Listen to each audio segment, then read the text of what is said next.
వేడి వేడిగా chicken egg fried rice చేసేద్దామా మరి ఎంతో టేస్టీగా. సో దానికోసం 250 గ్రామ్స్ చికెన్ తీసుకొని అందులో సాల్ట్ వేసుకుందాం. ఇప్పుడు అందులో కారం వేసుకుందాం. ఇప్పుడు పసుపు, అలాగే ధనియా పౌడర్, గరం మసాలా, కొద్దిగా కార్న్ఫ్లోర్ ఒక స్పూన్, ఒక ఎగ్ పలగొట్టి మంచిగా మిక్స్ చేసుకోండి. ఇప్పుడు ఒక గంట సేపు వదిలేయండి చాలు. ఇలా గంట తర్వాత వేడి వేడి ఆయిల్లో ఈ చికెన్ వేసుకొని అటు ఇటు ఫ్రై చేసుకొని పక్కన తీసుకోవాలి.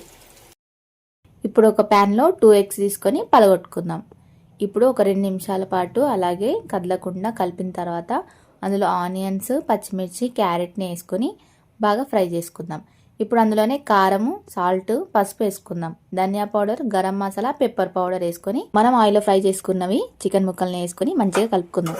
ఇప్పుడు కొద్దిసేపు అలానే వదిలేయండి. వదిలేసిన తర్వాత కొద్దిగా మెత్తటి అన్నం కాకుండా కొద్దిగా పూల్గా ఉండే అన్నం, 80% ఉడికిన అన్నం వేసుకొని సోయా సాస్, వెనిగర్ వేసుకొని బాగా కలుపుకోవాలి.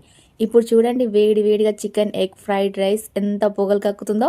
సైడ్కి ఒక ఆనియన్, లెమన్ పెట్టుకొని నిజం చెప్తున్నా మచ్చా, చికెన్ ఎగ్ ఫ్రైడ్ రైస్ అద్రిపోతుంది. నువ్వు కూడా డెఫినెట్గా ట్రై చేయమని. ఎలా వచ్చిందో కామెంట్ చేయండి అండ్ లైక్ చేయండి, షేర్ చేయండి, సబ్స్క్రైబ్ చేసుకోండి.